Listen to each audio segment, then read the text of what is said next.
Welcome to the Daily Horror Habit Podcast. I'm your host, Jay Krieger, bringing you daily reviews of currently streaming horror movies for your twisted pleasure. Be aware that these reviews may include mild spoilers. And as always, I hope you enjoy. Today I'm revisiting Lorcan Finnegan's horror sci-fi film Vivarium, which is currently streaming on Amazon Prime Video. The film follows a couple trapped in a never-ending neighborhood. And to discuss the bizarre genre-blending film are returning friends of the show, Berto and Maxx. What's going on, guys? What's happening? Hey, how's it going? Not too much. It's we picked certainly an interesting movie to chat about this week. I had actually reviewed this earlier in the summer and was surprised at kind of what it ended up actually being. There's a lot more to it than kind of just what is displayed in the trailer. Right. So I'm interested to kind of hear what your guys' thoughts were on it, because I think it is definitely strange, and it's also kind of just the aloof nature of the entire movie. But Max, let's start with you. What did you think overall? I thought it was a good movie. There were some parts that I felt were a little slow, but overall I felt the pacing was okay. I don't know if the director did that on purpose to kind of give that feeling of, kind of make that connection between the characters and the audience, kind of how drawn out their experience was. But it also was a lot different than what I thought, I would say. I thought it was going to be like a Stepford neighborhood type of thing where they're actually going to be neighbors that they interacted with, and that the neighbors were going to be, kind of robotic, like that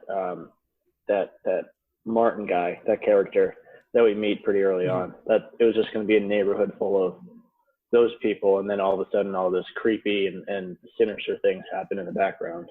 Yeah, that's kind of what I think I assumed of it as well, in that the movie was going to be all about how their interactions with other people that are experiencing the same things as them, or if it was kind of them meeting people that had been kind of established in this bizarre, never-ending neighborhood, and then seeing how they try to interact with those people. But really it becomes a focus on the two main characters, Gemma and Tom.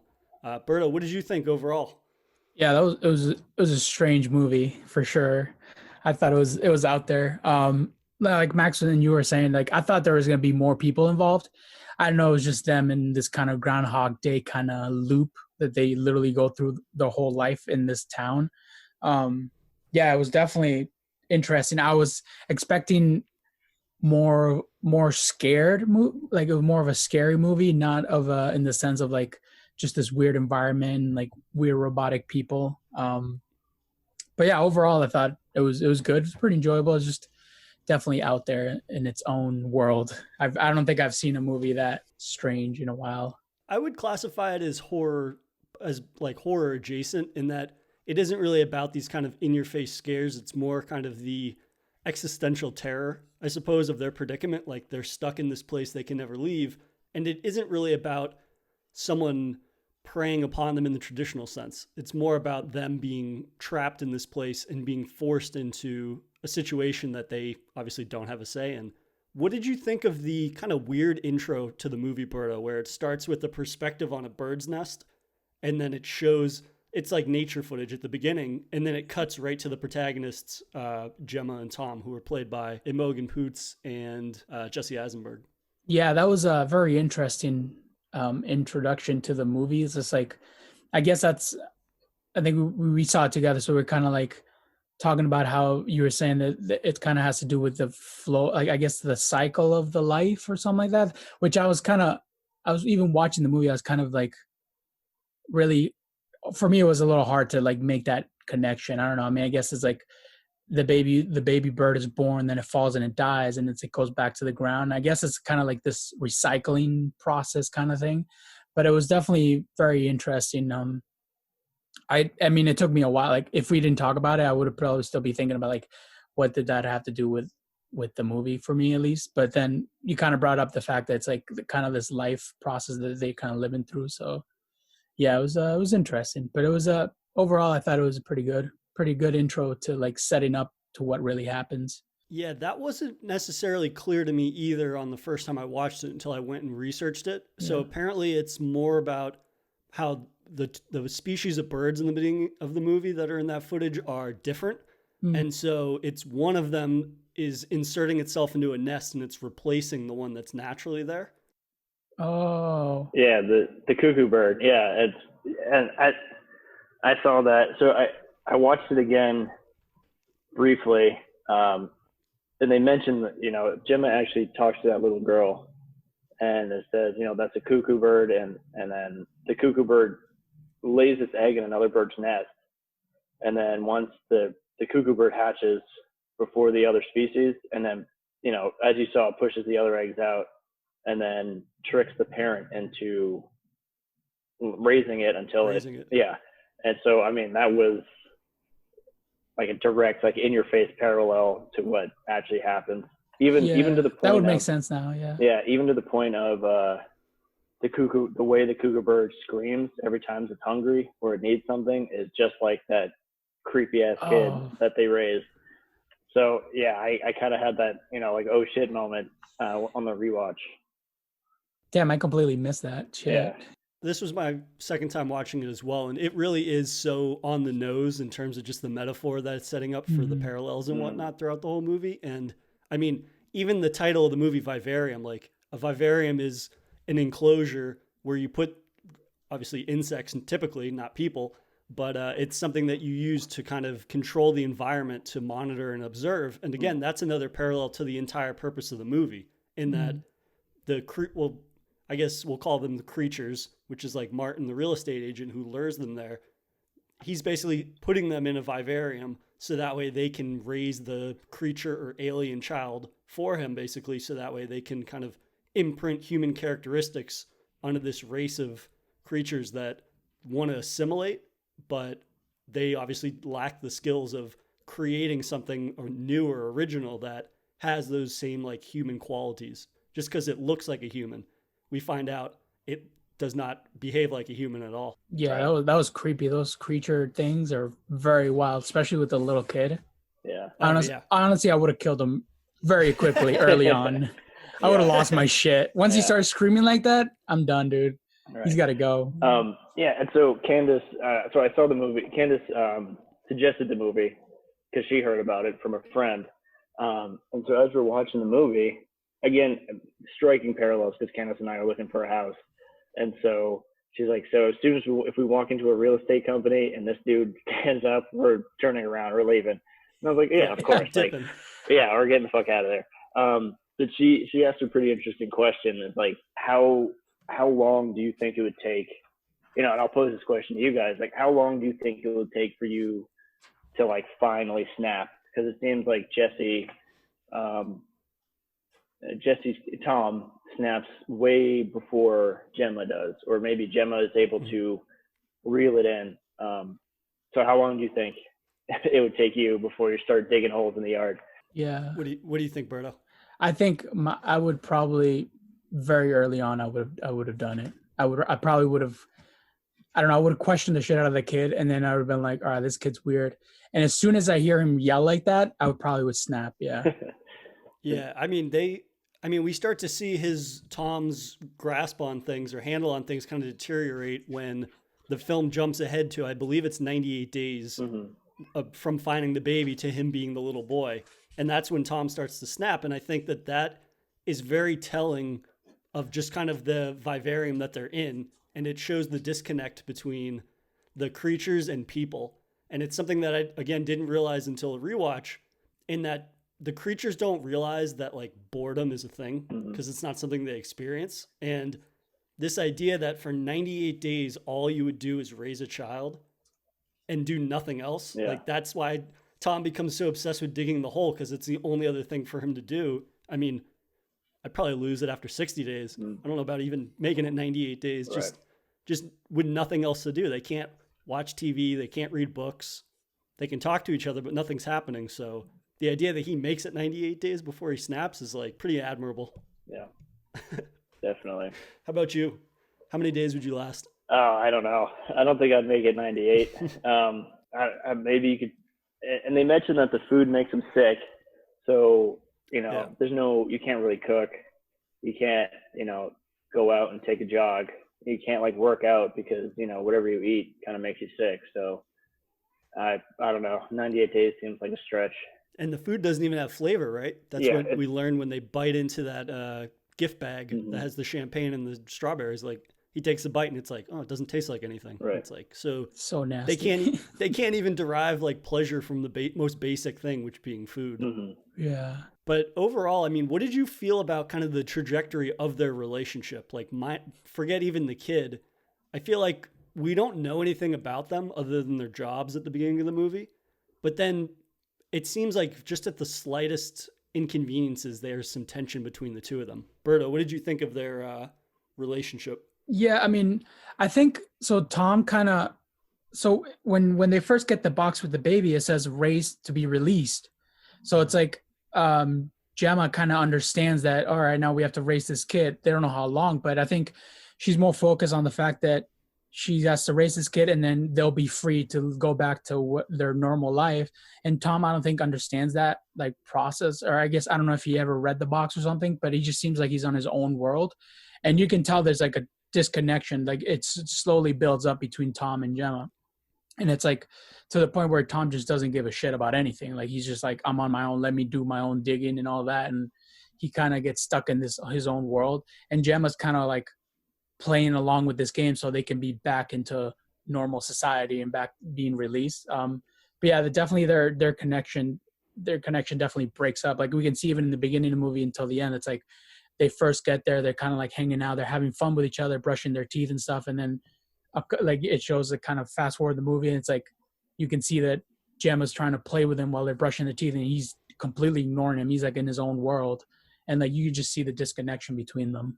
Yeah, definitely. And I mean, you kind of get the first instant or first example of Tom being the one that is willing to kind of like go against the grain right from the start. And Yeah. that when they're driving around in circles in the neighborhood and they obviously can't leave because it's kind of this time loop that just sends them right back to house number 9. He's the first one that decides, he tells Gemma, like, oh, let me try driving.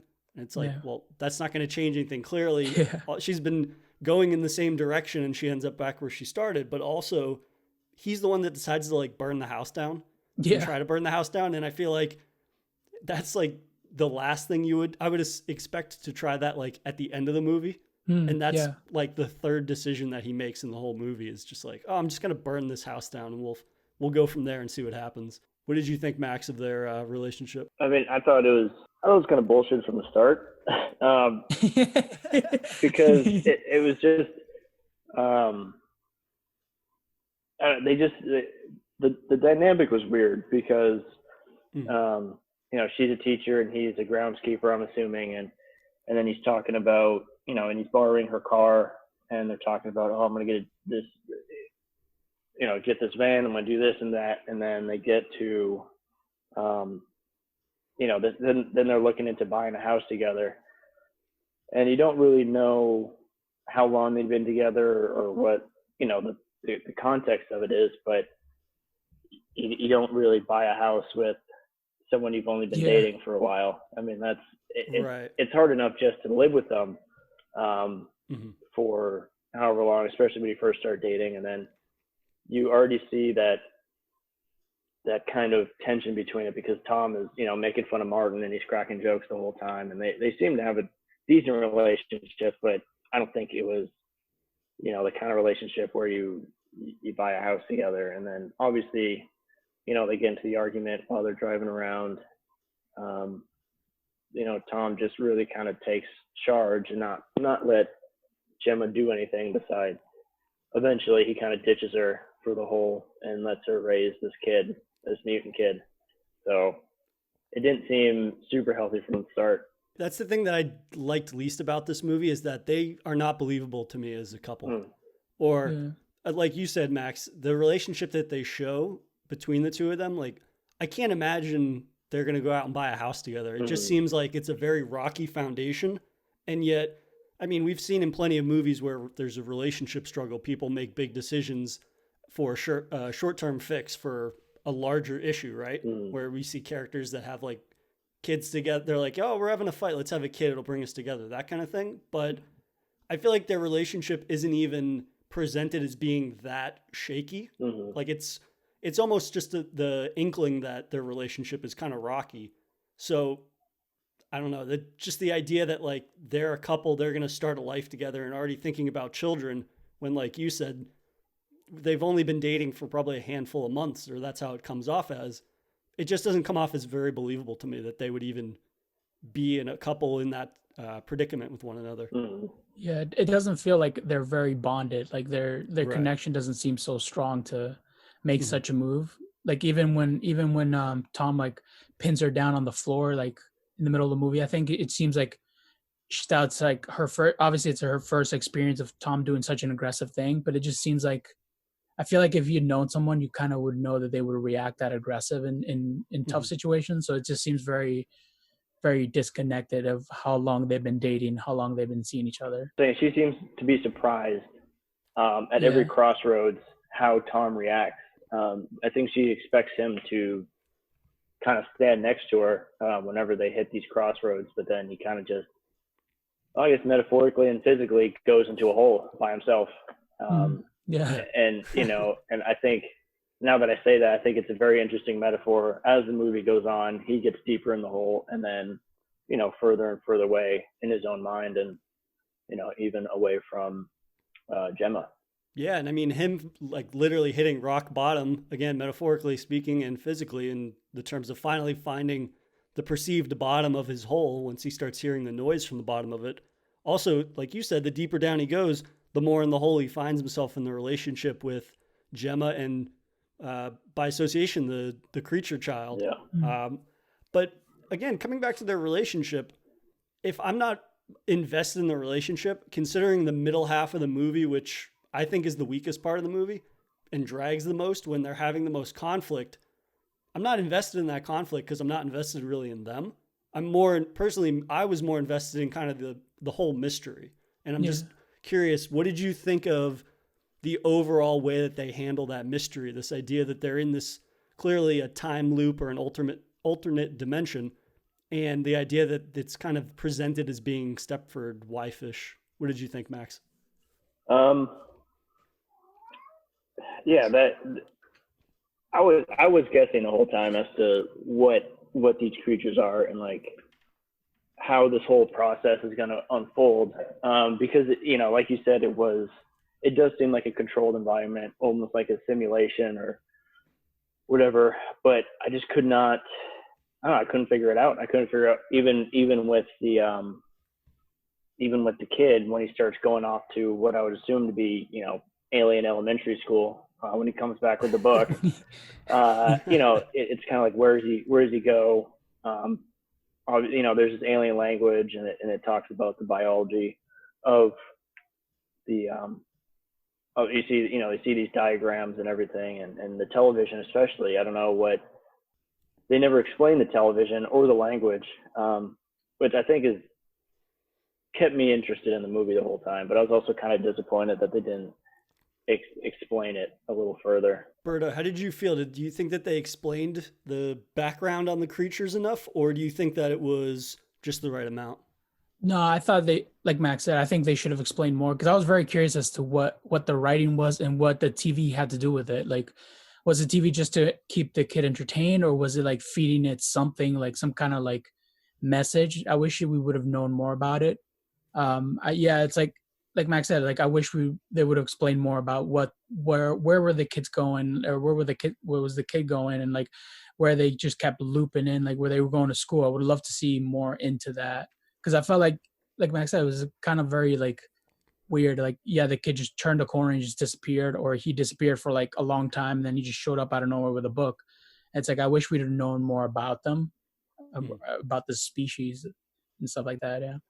Yeah, I mean, for me, I liked the amount that they gave us in terms of like they're hinting at these different things. Like he's clearly going somewhere and getting information from someone or something. Yeah. We find the book, which shows that it is very much them researching people, but also learning how they can incorporate their own sort of lives, the creature lives, into the human lives and whatnot. And I like the TV in that it serves as a platform for the creature. I would assume him getting information or getting orders.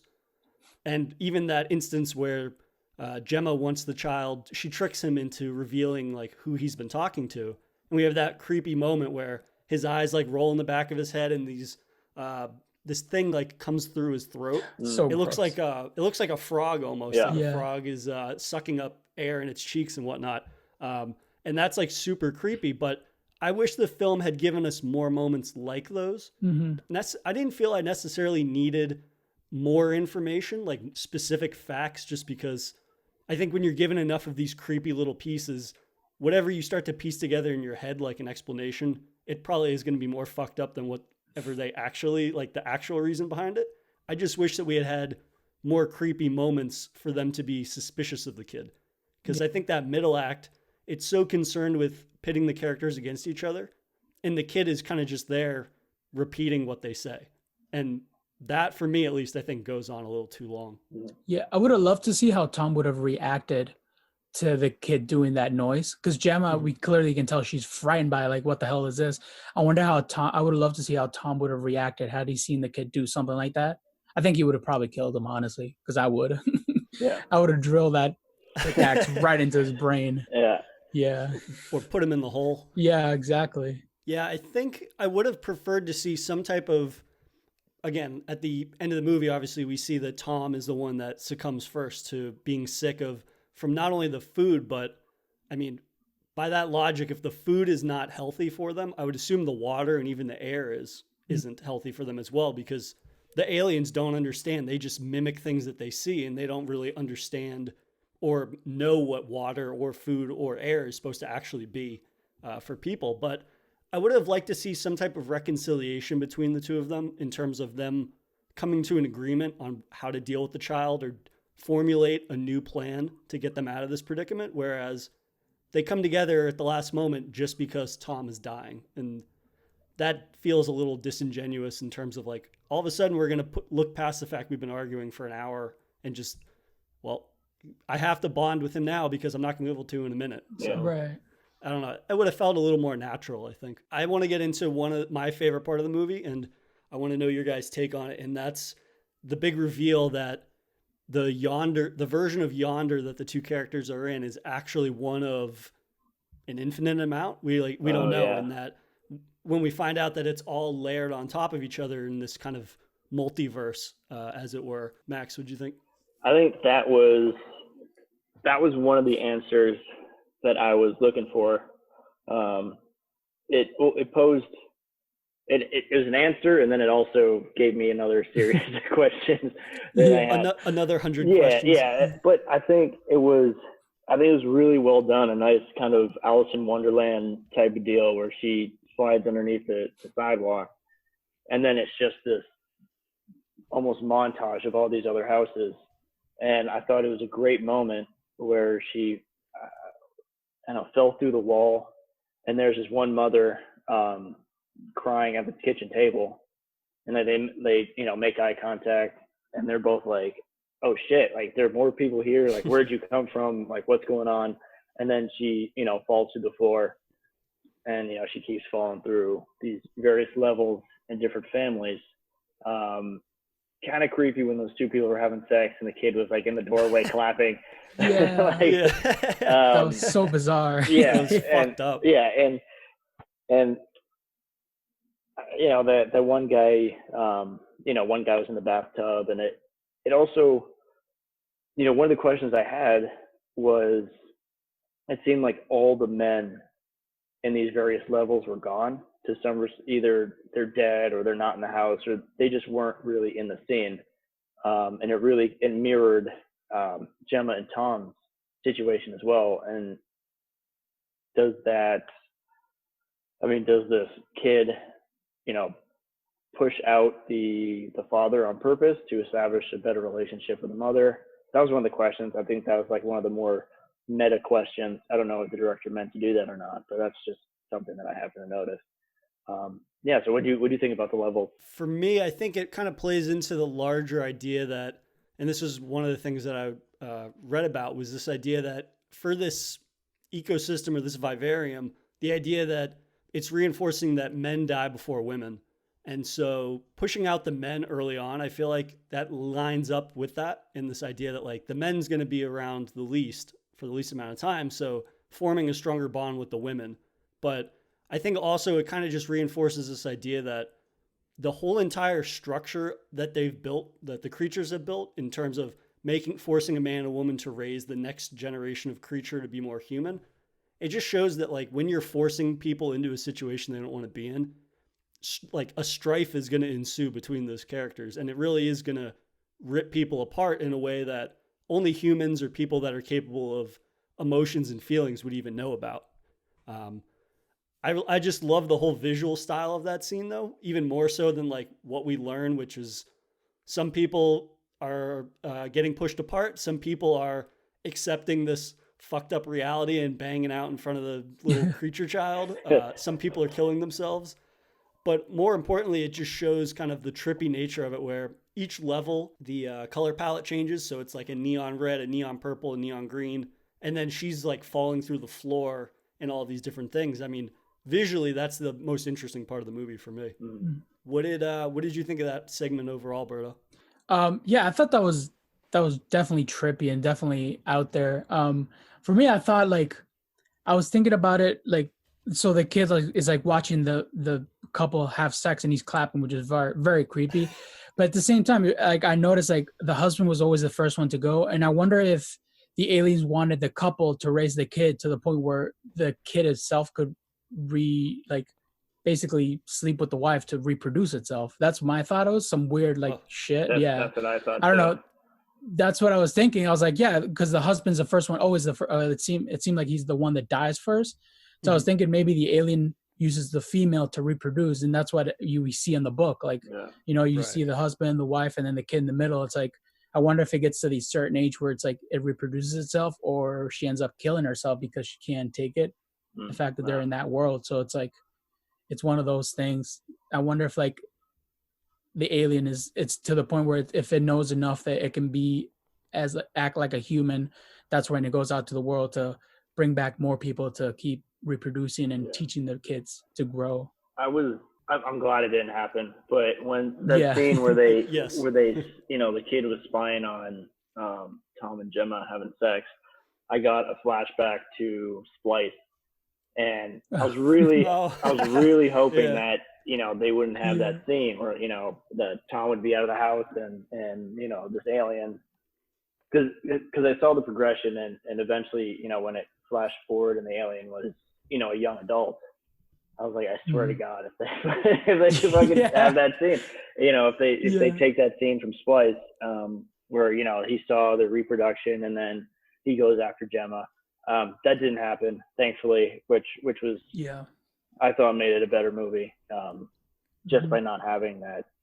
They didn't use sex to move the plot along, which which I was grateful for. I'm glad they kept it like that. Yeah.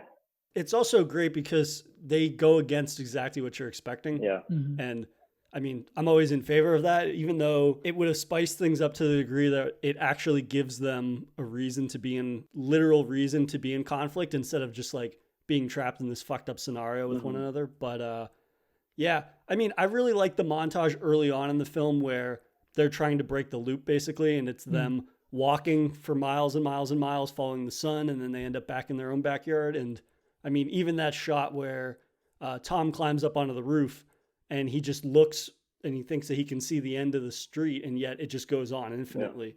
Yeah.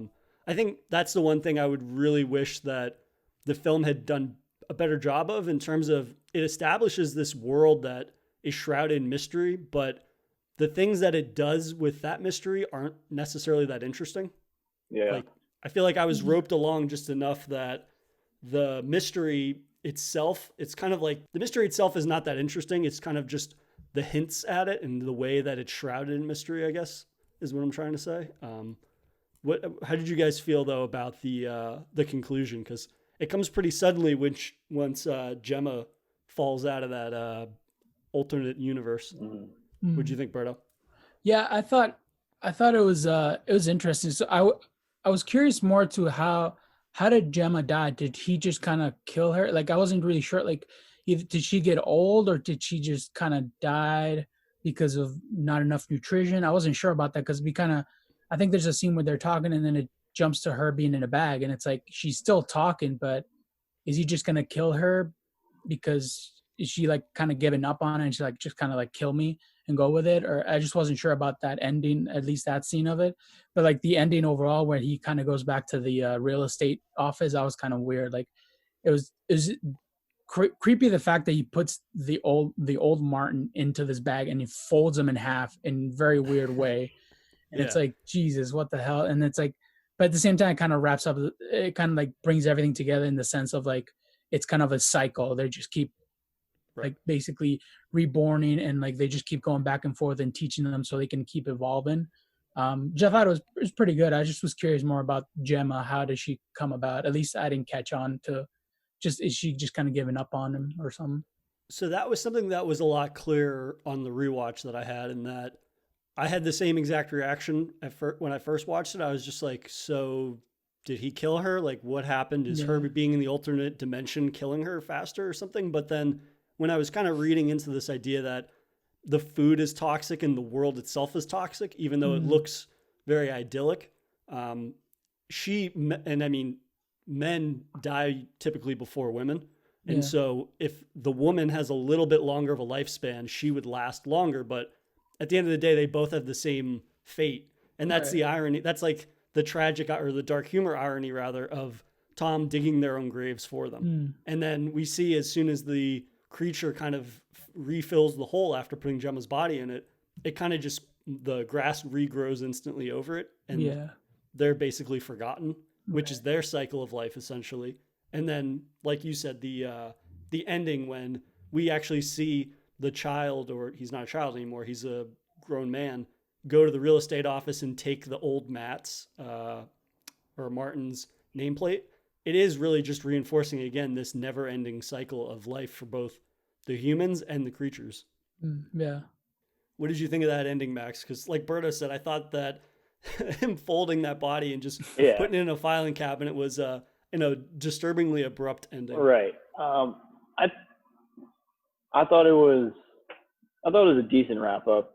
I think it also goes back to the fact that I would like a little more explanation as to the purpose of these creatures, because, and looking at the big picture, it seems like a lot of work to for these creatures who essentially just have a year life cycle, and because the old Martin dies pretty much at the end of the year, or just under a year. So are you, you're pretty much kidnapping these people, raising this younger species, to live a year, and then you're just cycling it over and over again. Like, I wanted to know the end result, more or less. But I also feel like it was a good wrap up to what the movie was. I think the ending fit. Kind of the ambiguity of the whole movie matched the ambiguity of the ending. Because you never really know the goal of these creatures. Are they native, an unknown species to the world, or are they kind of a cuckoo bird to Earth, where they kidnap, take over a nest, which would be these houses. But I felt it was okay. I still have a lot of questions.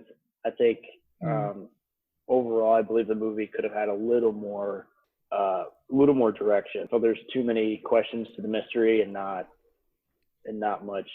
It seemed like they tried to hit too many points and not focus it in a little bit more. Yeah, that ending, I mean, it wraps up the metaphor of the film really well, and kind of just, again, it's an example of like the cycle of life and how it never really ends. But like you said, it seems like a lot of fucking work to be doing all this, to orchestrate this, to create this never-ending yonder encampment and all of these things, and then to do all of that just to exist. Like, I feel like they needed to do a better job at hinting at the end goal or something to that effect. Again, I don't mind the film ending ambiguously, but I think that they needed to focus more on the drive of these creatures or something like that. Because when you have animals that are the cuckoo bird, like you said, Max, if the cuckoo bird is doing that just to survive, it's an animal. That's the only thing animals, their whole existence is survival. But when you have this creature that is clearly able to display intelligence, because we have the book, we have the signal TV, and it's clearly going somewhere and meeting with somebody. That is a type of sentience that, while not human, is still not animalistic. You know what I mean? Yeah. So if it does have some type of intellect, there needs to be an actual reasoning behind all of that. Right. Yeah, I think that's going to do it for our chat on Vivarium. I enjoyed it a little bit more on a rewatch. That's kind of just because I saw behind the curtain, as it were, in terms of the mystery and things like that. And I could appreciate I could appreciate the opening and the conclusion much more than I did the first time, because I wasn't having that initial reaction of just like, what the fuck is going on? This is weird. Mm-hmm. But it didn't really help me get over some of the issues that I had, especially with that middle act, where it does really slow down and kind of drag for me in a way that it just makes that middle act kind of a slog. How about you, Berto? So yeah, for me, I also, like you said, it was cool. I definitely need to watch it to rewatch it, and I'm probably not going to watch it for a while. But you could wait. Yeah. It's just like there's so much hidden stuff that I felt like that I missed just watching the first time, just trying to figure out the movie, that I definitely need to rewatch it to get wrap my mind around it. But I also wish there was more explanation, because like the kid grows. I don't know if they really show, like they show that they keeping tally of how the kid's growing based on the wall. But like I wish they'd explain, like, so how long has it been since? And like we know, does it like wake up one day and it's like 2 feet taller or something like that, or is it just I wish they'd explain more of that. But other than that, I thought it was all right. Definitely need to watch it again to really get my mind wrapped around that whole idea, the concept of the movie, and really understand more of it. Yeah, I wish they had definitely reestablished how long they had actually been there for, because we get that when it goes from him to go from a baby to a child is 98 days. So obviously he has a accelerated growth factor, which again reinforces that he's a creature and not really a human. But I kind of wish I had known how long it took him to get from the child to the adult, and just to know a general sense of how long they've been trapped there. Right. And so learning kind of what that contract is to raise the child and be released, even though being released, we learn, is the two of them dying, which is kind of like being released from their life cycle. Overall, Max, did you enjoy it more on a rewatch? Because you said you watched it twice, right? Well, I watched half of it because I didn't really remember kind of that establishing scenes, how they got there, kind of the relationship of Tom and Gemma. And so I pretty much stopped after Tom burnt the house down. But, I thought, there were definitely little Easter eggs that I noticed on the rewatch. And some things became clearer, and then, other things were kind of still pretty vague. I believe that if the director's purpose was for it to be pretty ambiguous as to the purpose of those creatures and what they want to do, and logistically, it didn't make sense to have the parents die. From an alien perspective, it didn't make sense to have the parents die at the end of this life cycle, because if you have this kidnapped parent, they would just be better and better at raising this child. I don't know if they were concerned, maybe they did that before and then these people found a way out, or I don't know, but some things didn't make sense as far as the story was concerned for me, but I also may be reading a little too far into it. That's a good point. And I think that's definitely struggles with whether he has the film play out to serve the narrative or if it's to serve the metaphor that the movie is tied into. Mm-hmm. And a lot of the times I wish he had focused more on the narrative itself of those characters rather than tying this kind of like neat metaphorical bow on the movie, right, where a lot of the things that you said that didn't really make sense or they were awkward, it's because they're not serving the narrative, which kind of takes you out of it and it makes you think more about the whole metaphor of the film rather than the characters, which for me, I'm not usually a fan of that. Mm-hmm. I think the metaphor for the whole thing is interesting and it gives more credence to the weird imagery, but I'm more I want to be invested in these characters. I want the narrative to be driving my involvement rather than seeing how this all ends up being kind of like one compartmentalized larger picture. Right. Yeah. But I think that's going to do it for our chat about Vivarium, which is streaming on Amazon Prime. Like I said, thanks guys again. Thanks for having us. Yeah, thanks. If you enjoyed this episode, please subscribe to Daily Horror Habit on your preferred streaming service and follow @Daily Horror Habit on Instagram and @Daily Horror Pod on Twitter.